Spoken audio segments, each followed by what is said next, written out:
right, everyone. Hi, and thanks for joining us this hour before lunch. My name's Naomi Stevens, and I have the great pleasure to moderate this panel today, which is proudly sponsored by Bayer. And for those of you who may not know Bayer, we are a life science company and a global leader in health care and nutrition. We have a mission for health for all and hunger for none, which plays very nicely in the theme of this conference for resilience. And it's really the innovation that drives our passion to find the solutions that we need to bring to achieve health for all and hunger for none. So with that, I'm going to drive the panel for the next hour. We're going to take a deeper dive into plant breeding innovation. So we've had a great start to the World Seed Congress with a value chain discussion about genome editing. And then we moved on to further discussing genome editing and the map that we saw recently. And we'd like to spend a little bit more time to understand really how to future-proof the policies that power innovation so that we can all achieve the benefits and the power that genome editing will deliver to us. So I am going to allow the panel to have a dialogue with you, and I'm going to start by getting them to introduce themselves and perhaps presenting something about what is driving them for today's passionate discussion. And of course, mine is plants, people, and animals. I'm crazy about horses. And John Hickey, perhaps you can kick us off and tell us your passion and what drives you here today. Good morning, everybody, or good morning still. So John Hickey, I'm responsible in Bayer for the early R&D for the global corn breeding.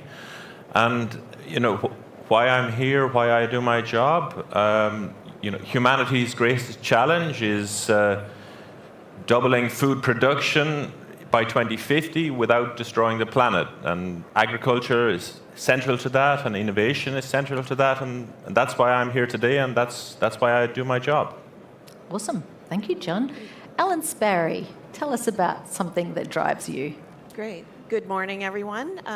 Great to see you all here. So Ellen Sparry, I work for C&M Seeds in Canada, pretty close to Toronto. I'm always promoting next year's Congress, so come and join us there. And we are a genetics development company, predominantly in wheat.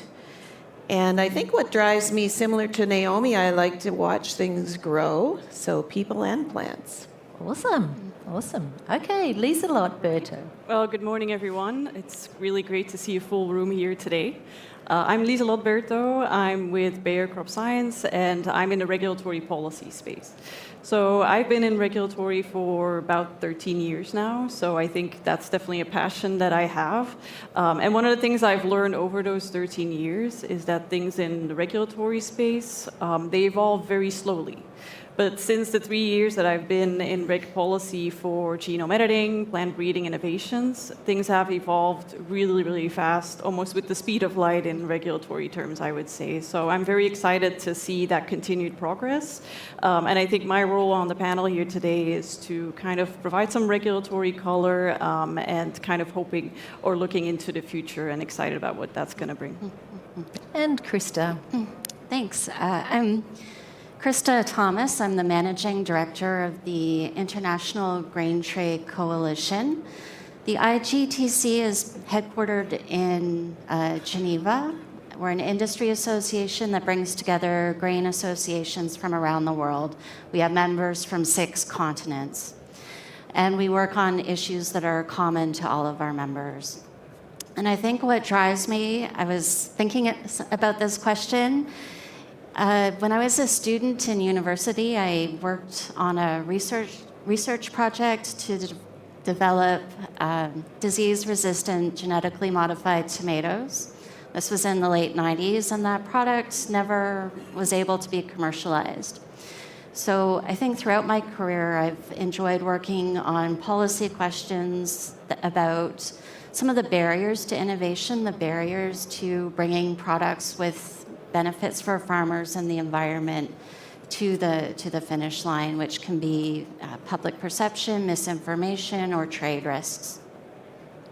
Fantastic. So we have 4 very passionate and well-experienced people here to entertain you, to bring your knowledge together, particularly around plant breeding innovation. So let's get stuck into the dialogue. The rules for our panel are that our panellists will not just sit and wait to be asked a question. They can ask each other questions. So particularly, as you know, they've introduced themselves, and we'd like this to be a little bit dynamic. But with that, whilst we dive into future proofing, I'd like to start with germplasm. And we have an expert here with John Hickey. So John, why is genetic variation important in your role? So in the breeding programs in Bayer or in any company, what we're trying to do is turn the genetic variation we have into genetic gain or genetic potential that can be realized on farmers' fields. And the genetic variation is the fuel of that system. So without it, we can go nowhere. But maybe most importantly for me, the genetics is very complex, and the genetic variation we're dealing with is very complex. And maybe just to put some numbers on that people might be familiar with. So a human, any of us, myself, you, we have 3 billion bases in our genome. About 600 million of those bases are diverse. That is the genetic diversity of the global human population. And our corn plants will be the same. We have 2.4 billion bases in the corn genome, and maybe 100 million of those segregate in our global corn germplasm population. And when we do breeding, or when evolution acts on this diversity, it's changing this, what we might call mutational landscape. So all these bases that are different, these mutations, these 100 million mutations, are changing in frequency across time in response to natural processes in the environment, in response to random events. And with breeding, we're trying to orientate the frequency of those bases in favorable ways so that we can improve our crops. But this, let's say, mutational landscape is also changing due to another natural process, due to simply mutation. You know, if we take the people at this conference, there's about 2,000 people at this conference. Approximately, that 2,000 people have 80,000 de novo mutations that their parents did not have. So if we multiply that, let's say, across the global population, the entire human genome is mutating at every single position all the time. So the genome is not static. In our corn breeding program, for example, we have about 3 million individuals. That's about 3 every year, right? So that's about 300 million new mutations that recur in our population every year. Now, these mutations have existed in the past. They will exist again in the future. They are segregating in our populations. So this genome that we're working with is constantly changing and evolving. And it is thanks to that resource that we can improve the plants and target them to the niches that we all seek to serve. So. Okay, there's some big numbers there. I bet you didn't know that we'd be talking so many numbers, but great to have some statistics, and we might come back to those numbers so you can all remember them. So then I'm sure that everyone would be very keen to know how Bayer's breeding program is structured today and how you play a role in that. Sure, Naomi. So in the corn breeding program in Bayer, and it's the for all crops, and I'm sure it's similar in other companies.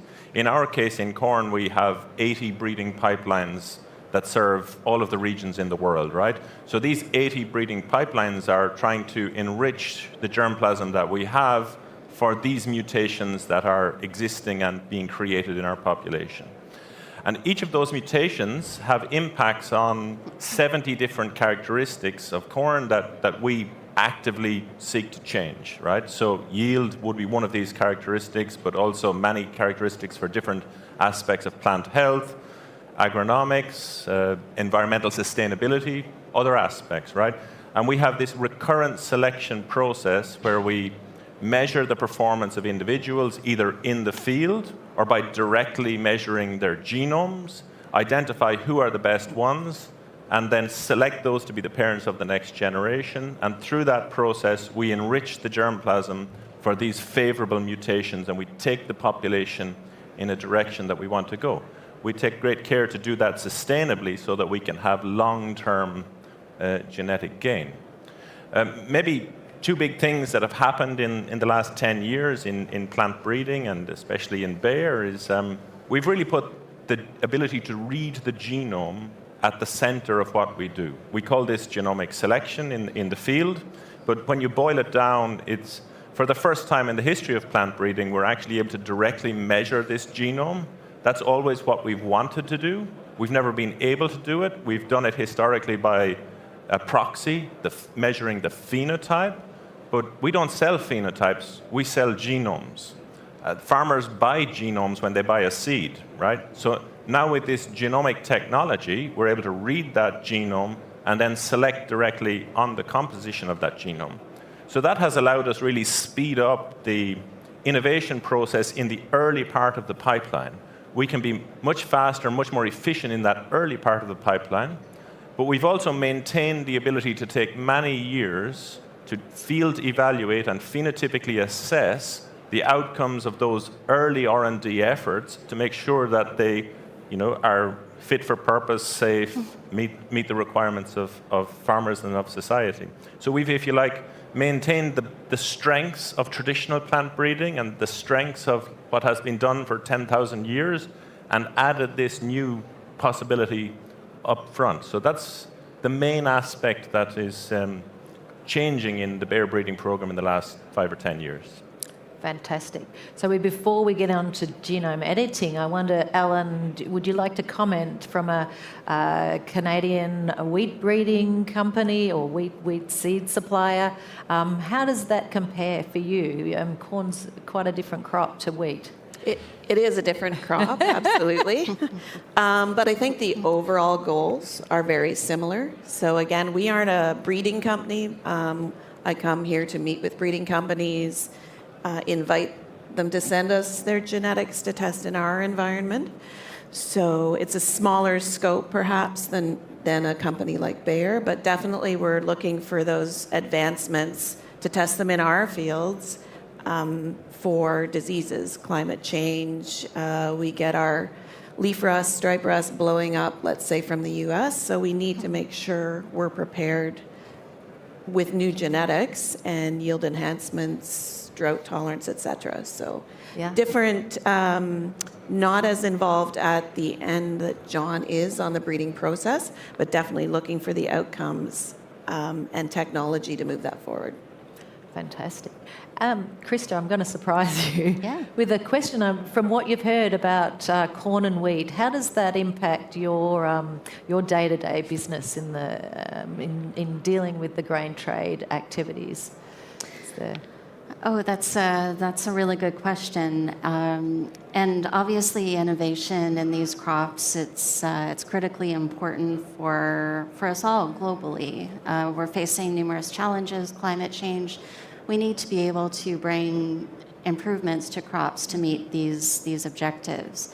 From a trade perspective, the concern is that if we don't have a global regulatory environment that allows these products to be grown by farmers and enter commercial streams, especially in the grain trade where we have a commingled, high-volume, homogenized supply, there can be pressure back on the breeding community to not perhaps use the techniques that are most suitable to their objective.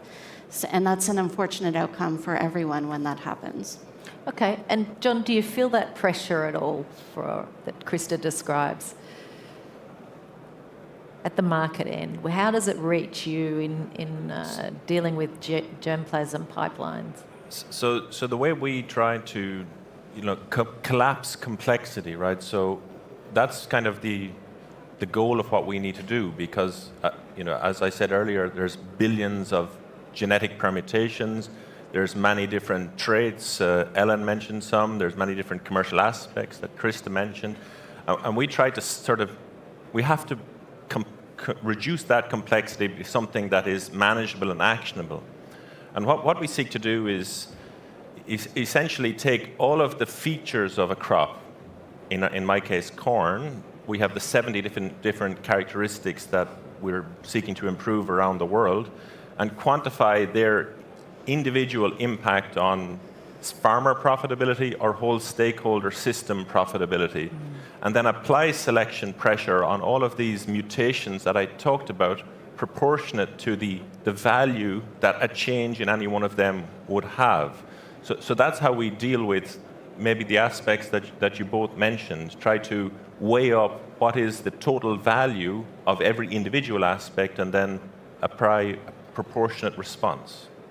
And where does genome editing play a role then, to cut to the chase? So to cut to the chase, right? I mean, so the reason I took a bit of time to sort of come with these numbers at the start, and I apologize if it's numbers and numbers and numbers. It's to show that, we're dealing with huge complexity. Let's say in the corn breeding program in Bayer, we have 270 million new mutations coming into our population every year. We probably have 500 or 600 million mutations segregating in our germplasm. Probably, 100,000 of those have observable effects on all of these traits that farmers care about or stakeholders care about. So there is a version of genome editing where we could think, and we talked about it, or the panel talked about it this morning, the banana, where one mutation can have a big impact. And there will be applications, and there are applications of that approach with gene editing. But for the vast majority of what matters for large-scale crop production or animal production globally is, it's millions, hundreds of thousands of mutations, each with a very small effect on the value of an individual seed, right?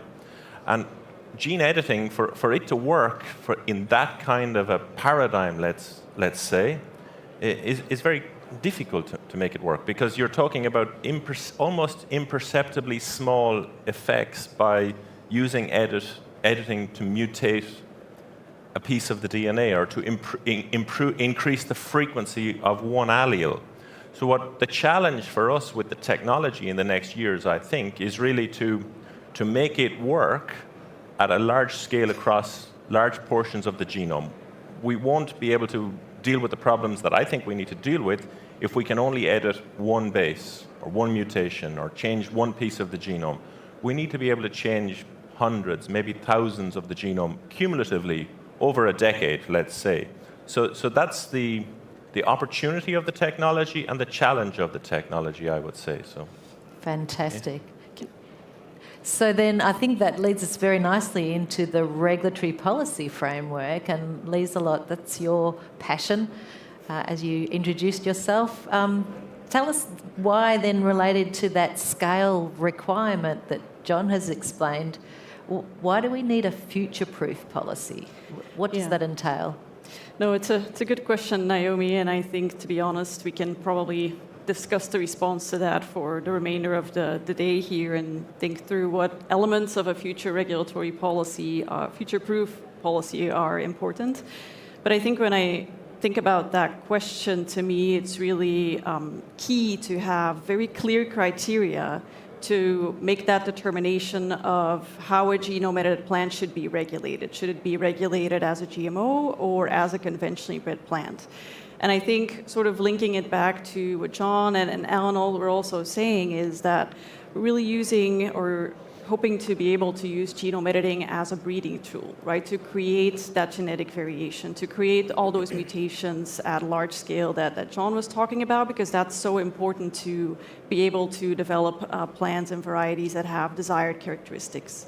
So in order to do that, and that's one of the things John hasn't talked about before, but essentially how we use genome editing is through a process that is a very common process. Developers, other developers do that as well, where you introduce your genome editing machinery temporarily into the plant genome.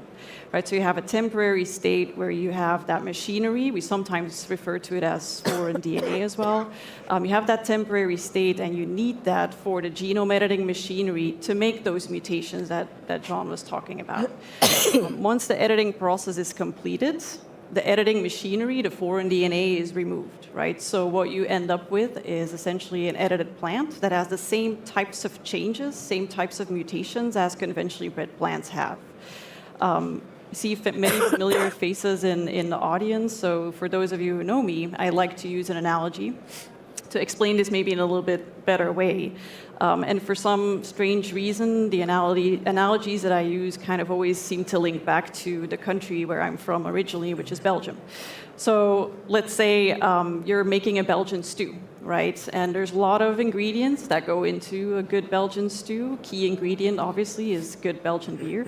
But other important ingredient are bay leaves, right? They give a lot of flavor. They give a lot of flavor to your stew. They're essential. I always put a couple of them in my stew before I let it stew for a couple of hours. But afterwards, I take them back out, right? Because you don't want them to be part of the stew that you're eating, right? So kind of think about genome editing then in a similar way as making Belgian stew, right? You have your foreign DNA, enables the editing process, and then you remove that foreign DNA from your plants. So why, I guess, am I telling all of this? And it's not to make you more hungry, because I know we're coming up right on lunch, but it's really to kind of think about that from a regulatory perspective, right? That criterion that, and I think our Bayer position is very much aligned with the ISF position, which is regulate like products in like ways.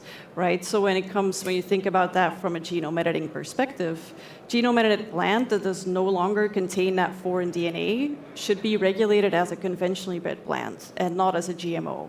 And really the reason is because the plant only has the same types of changes that could occur through conventional breeding, no longer has that foreign DNA, that editing machinery.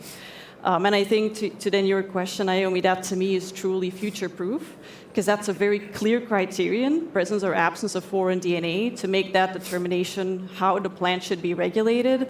It's very clear. It allows a recognition of editing as a true breeding tool.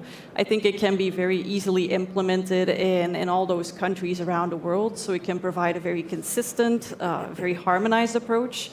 And above anything else, I think it's future-proof because it is technology agnostic, right? It really looks at your product and not the process that was used to develop your plant. Fantastic. That's a great analogy for us to remember making Belgian stew and removing the bay leaf. I think we can relate to that very well. Thank you, Lieselot. And Krista, so then how does future-proofing policy impact the bulk trade of commodities like corn or wheat? Yeah, I really like that bay leaf analogy, by the way. I'm going to steal that, I think. Kind of sticks with you, right?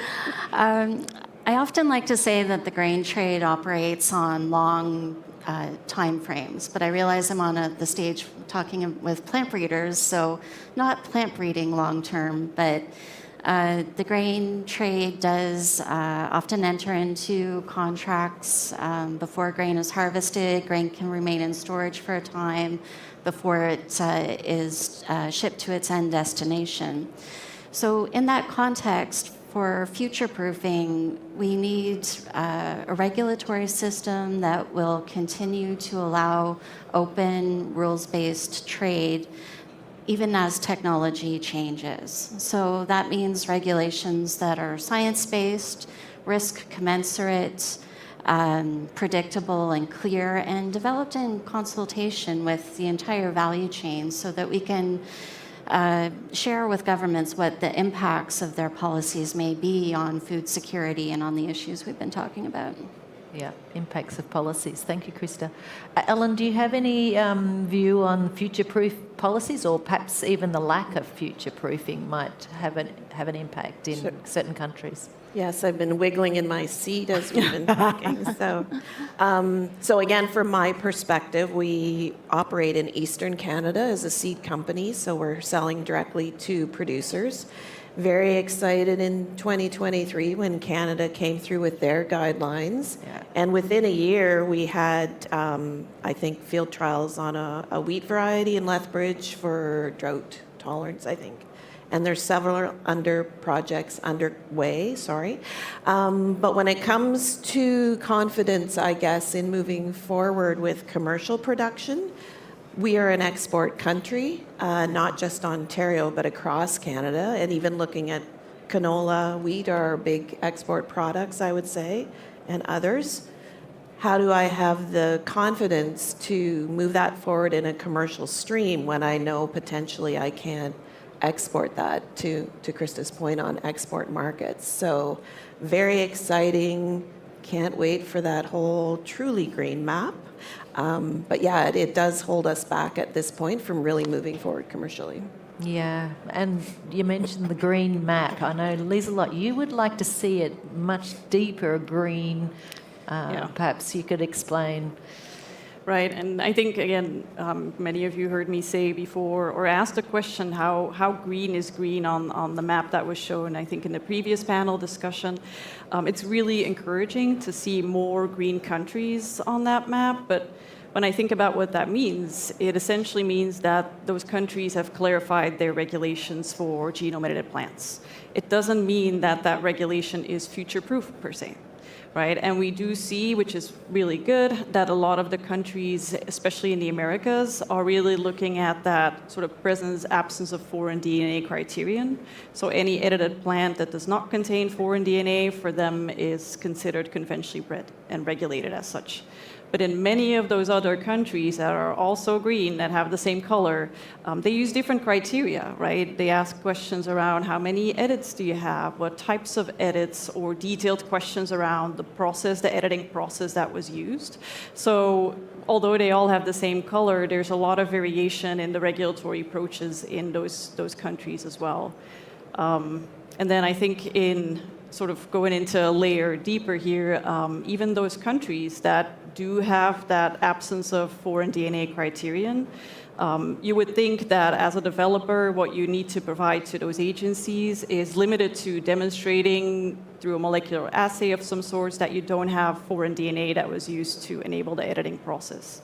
However, in reality, what we see is that additional questions are being asked as well, or additional information, detailed molecular assessment of the different types of edits, detailed, even phenotypic characterization questions that don't seem relevant to address that foreign DNA question, right? So, but then when you think about the numbers that John mentioned in the beginning, if that individual edit assessment continues, this approach will not be sustainable and will not enable the use of editing as a true breeding tool.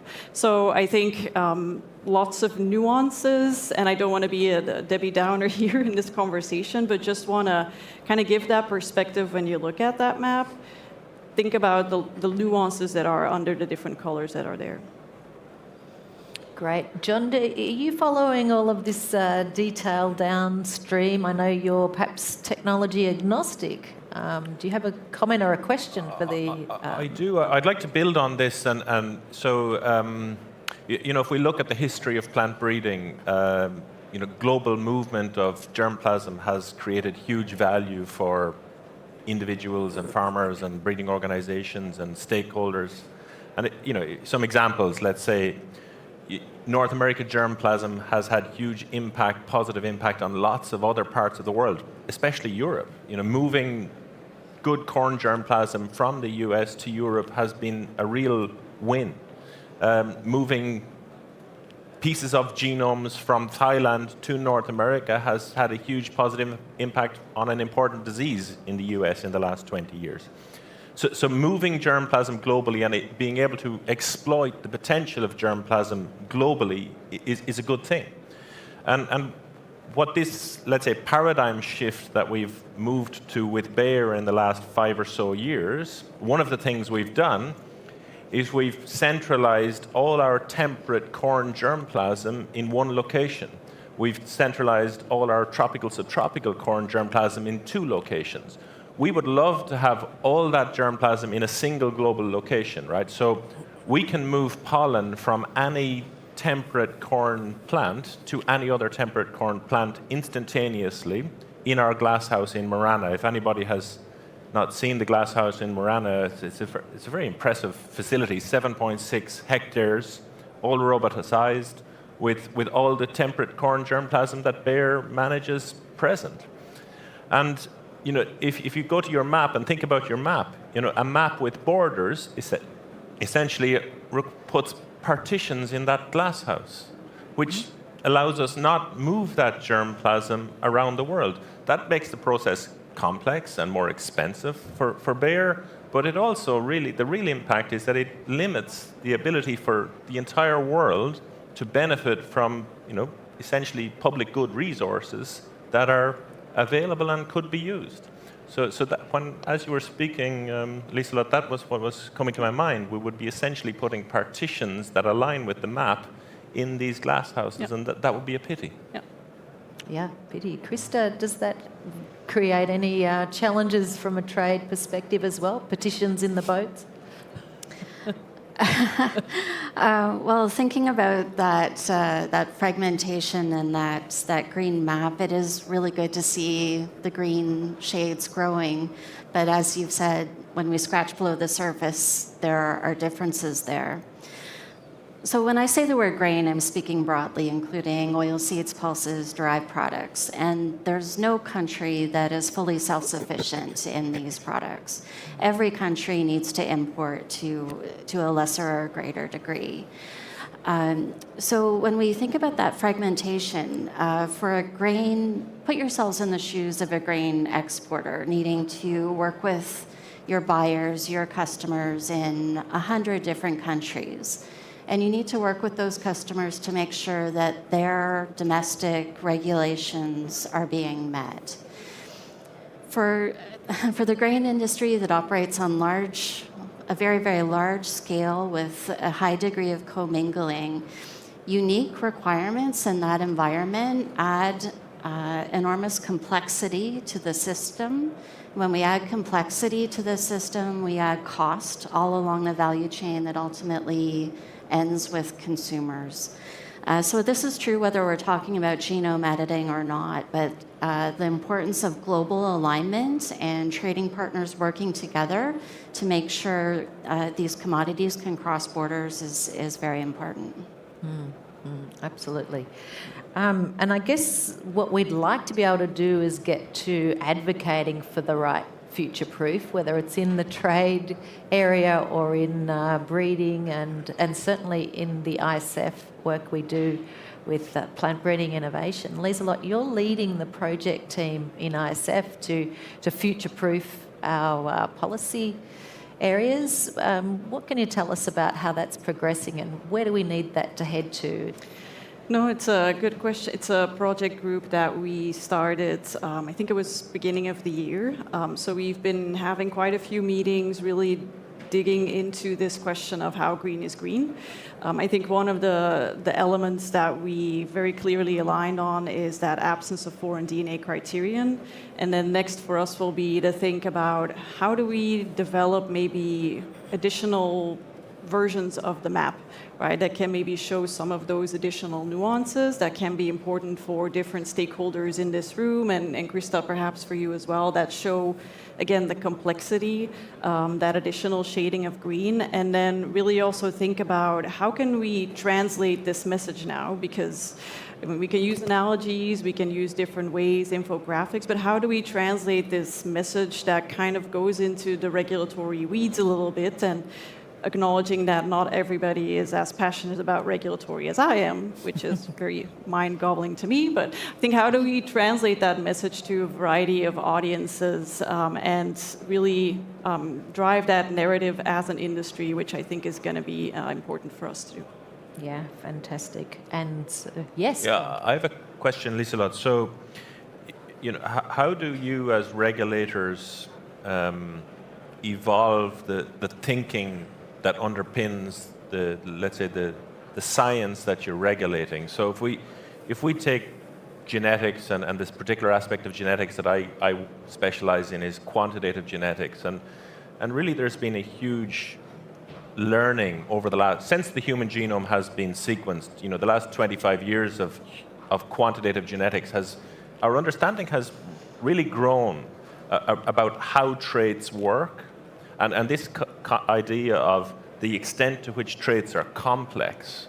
If we look at the human height is the poster child sort of laboratory trait, if you like, that's studied extensively, and it's revealing that there's tens of thousands, hundreds of thousands of mutations, each with a small effect that control a trait as familiar to us all as human height, and let's say the consequences of that for the biology that you seek to regulate. So how does that evolution in the science change the way you think about these things as a community? Yeah. I think it's a good question, John, and I think one of the key things we should do is to share that, right? Because I mentioned I've been in regulatory for 13 years, and before going into the genome editing space, I was focused very much on GM regulations, right? So for me, it was very much that idea that a single change in the genome of a plant always leads to a certain characteristic, right? Which is the case with GM technology. But then going into the editing space, I've learned so much more about breeding and the complexity of plant genomes and the different mutations that lead to a characteristic. It's not always just one edit, right? And then all the changes in the evolution. So I think it's really starting with the foundation of talking about breeding first. And that's going to be important from a regulatory perspective, because the regulators that are regulating genome-edited plants also regulate GMOs, right? So they might also not be as familiar with conventional breeding and, again, the complexities that you explained. So I think it's really important that this is not just a regulatory conversation, and we have that with different stakeholders, and having people like you and Ellen and Krista on the stage today to talk about, the different perspectives. All right. And so I wanted to turn to Ellen before she falls off the stage. Might help. Sorry. So Ellen, you're a current ISF second vice president, and really the future, in a few more years, your journey will take you to the presidency. So that will be the future, and I'm wondering, perhaps you have an idea of what will the future look like? What would you hope it to look like for genome editing? Yes. And please, It's bringing me to tears thinking about it. Happy to. So yes, I will be ISF president in 29-30. Seems like a long way off. In regulatory, probably not as much. Yes. So I'm going to throw it out there that the map is going to be green, and hopefully truly green. So it's a challenge to all of us on the room, anyone listening online, YouTube video for a year. So that's my challenge, is to move it fully forward. And I think we have to. Every day you pick up a magazine or see a news article on global groups that are working together. So I just read one on the Global Wheat Health Alliance, which is CIMMYT, Cornell University, other partners, John Innes Center, University of Maryland, Research Institutes, Ethiopia, Kenya, Bangladesh, and Bolivia. So how can we not make that a goal to make it green with all those partners, and not a uniform regulatory map, marketing, etc. So that's my challenge out. Great if I can make that announcement in my last year. Fantastic. Looking into the future. Krista, do you have a view of the future that perhaps would call for some further partnership and action from the various value chain members? Yes. I think even if the green is fully mapped, even if the map is fully green, there is still a challenge in perhaps some crops and some commodities. We talk about genome editing being available to a wide range of players, public sector breeders. So if a crop like wheat is exported to over 100 countries from the exporting country, are we still going to need to ask, to address the trade risks, are we still going to need to ask a public sector breeder to get that product approved in all 100 of those markets? Is that realistic? Is that economically viable? So I think we need regulatory solutions that go beyond just alignment.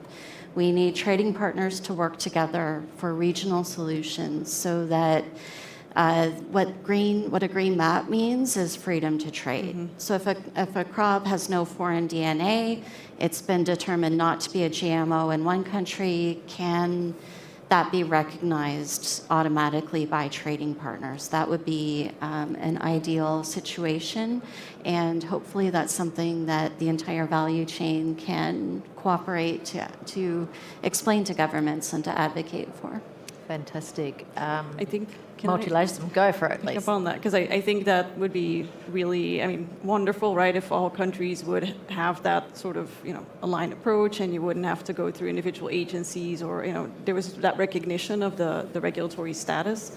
But I think to me the challenge is first recognizing that determination should be based on absence of foreign DNA, right? And that's not always the case in majority of the countries that we see. So I was just wondering, Krista, if that has come up in conversations that you've had, and does that resonate, that story of the criterion for absence of foreign DNA?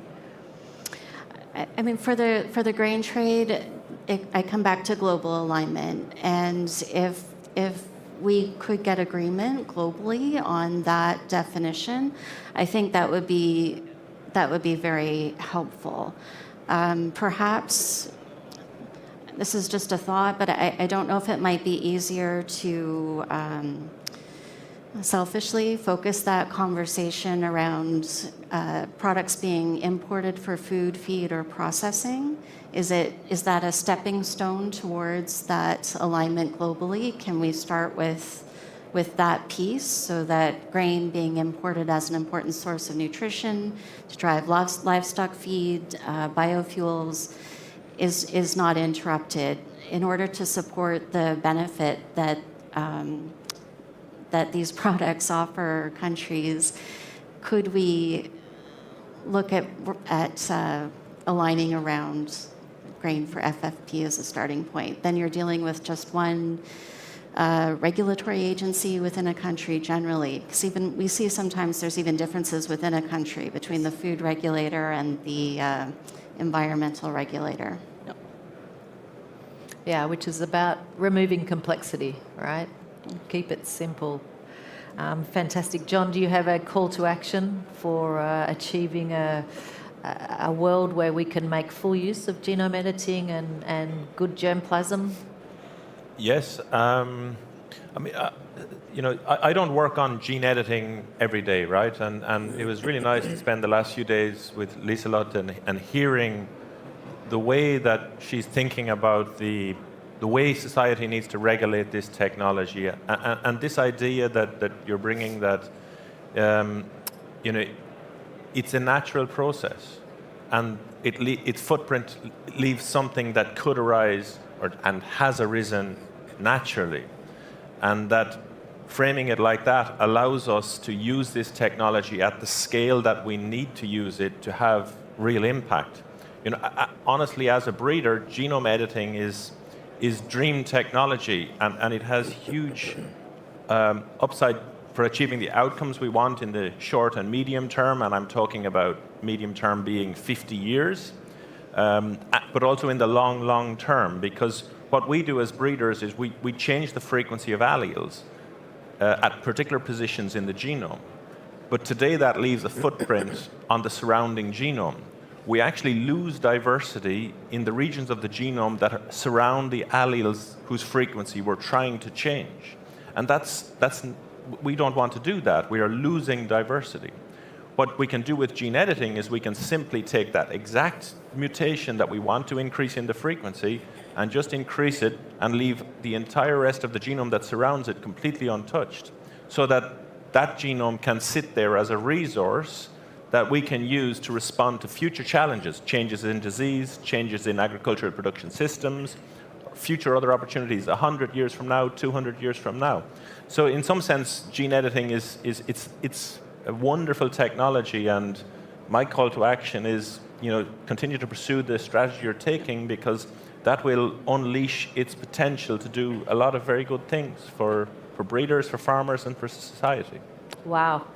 Excellent, thank you. So we might have some time for a question from the audience. If there's anybody, there is a roving microphone over here. Thank you. Hi, everybody. Thank you for a really interesting panel. So just trying to tie it back to the previous panel where the economists really demonstrated a nice map of their own of the food system index. All right, so can you talk a little bit from where you all sit? If I was a policymaker that needs to make these future changing decisions, I care about the indexed. And where you sit, how are you going to contribute to my country's indexed to bring it up, if you will? Who wants to start? Anybody? Ellen.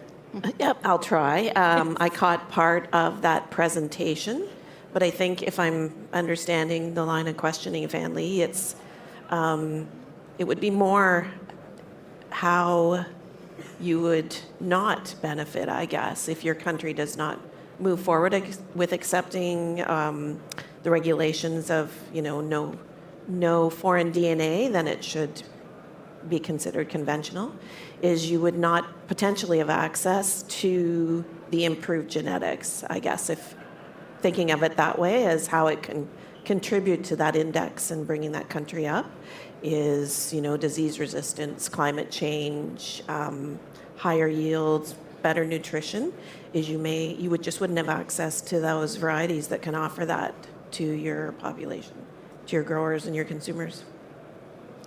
Any other thoughts? Krista? I think during COVID, after we saw supply chain disruptions, we really saw an increase in the number of countries wanting to be more self-sufficient in terms of their food supply, and that's completely understandable. But the reality is that we're facing more extreme weather, geopolitical disturbances, and we need trade in order to supplement when domestic production is insufficient. So my message would be to encourage, again, alignment with trading partners, international standards, to facilitate trade so that the grain industry and other food exporters can respond quickly when there is an unexpected shock in the system. Quick response. Lieselot, do you Maybe want to just, yeah, one thing to add perhaps to what Ellen and Christoph said. I think it's important to, because we're talking about genome editing today, and that's one technology, right? And in the future, there will be many, many more. And we need that innovation. I was looking at some graphs where you could very clearly see that the past couple of years, yield increase has decreased, right? Yield gain has decreased. So we really need those innovative technologies to help continue providing enough food and feed for the world and the growing population that we're going to have, right? And we're going to have to be able to do that under more challenging climate conditions. So I think if I were then a policy maker, I would encourage policymakers to really look at innovation as an opportunity and not be afraid of innovation. Because again, there's going to be new technologies. We're talking about editing only today, and try not to fit maybe existing regulatory frameworks into those to enable those new technologies, because that's not working. And really, I think it's really being open to those innovations and really sometimes diving into the science a little bit as well. Awesome. John, any comment? Yeah, maybe not much, but something small. If we think about breeding, right? So breeding is trying to improve things, and we've had huge improvements in the last 70 years. We've increased corn yields 6.5-fold in the last 70 years. We can do the same thing in the next 70 years, but what this technology and what other technologies and the technologies we're using today, it allows us to compress the time to realize those benefits. So we can really compress, by 1,000 years what we could have in the next 100 years, let's say, or the next decade, compress what we could have in 100 years with technology like this. And that would allow us to have crops that are much more productive and have a much smaller environmental footprint. And that's a good thing for the world, right? It allows us to meet the needs that we need to do in terms of resilient food supply for everybody on the planet, but also restore more in the regenerative agriculture framework. Use the landscape to do other things that we should also be doing. So I think this technology, like all technology, has a lot of upside for all of society. All right. Thank you, panel. One last question. Anybody? Yeah, hi. This could be a quick question for John. Is Bayer doing any work on biofortification to make the corn sector more nutritious in countries where they consume a lot of corn, like in Mesoamerica?